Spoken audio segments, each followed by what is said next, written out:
ನಿನ್ನ ದೇಹದಲ್ಲಿ ಹರಿವ ನೆತ್ತರಲ್ಲಿ ಕೇಳಿಬಿಡು ಯಾವ ಜಾತಿಯೋ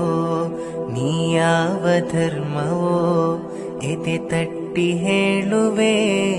ನಾ ಮಾನವವೋ ಮನೆಯ ಭಾರವೆಲ್ಲ ಹೊತ್ತು ಪ್ರೀತಿ ಮಾತ್ರ ಬಯಸುತ್ತಿತ್ತು ಮುಗ್ಧ ಜೀವವು ಯೌವನದ ಭಾವವು ಕೊಂದು ಬಿಟ್ಟರು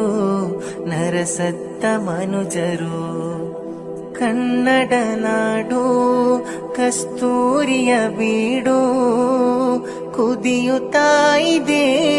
ಸುಖ ಶಾಂತಿ ಇಲ್ಲದೆ ಮಾನವೀಯತೆ ಮಾಸಿ ಹೋಗಿದೆ ಇಲ್ಲಿ ಜಾತಿ ರಾಜಕೀಯಕ್ಕೆಷ್ಟು ಬಲಿಯಾಗಿದೆ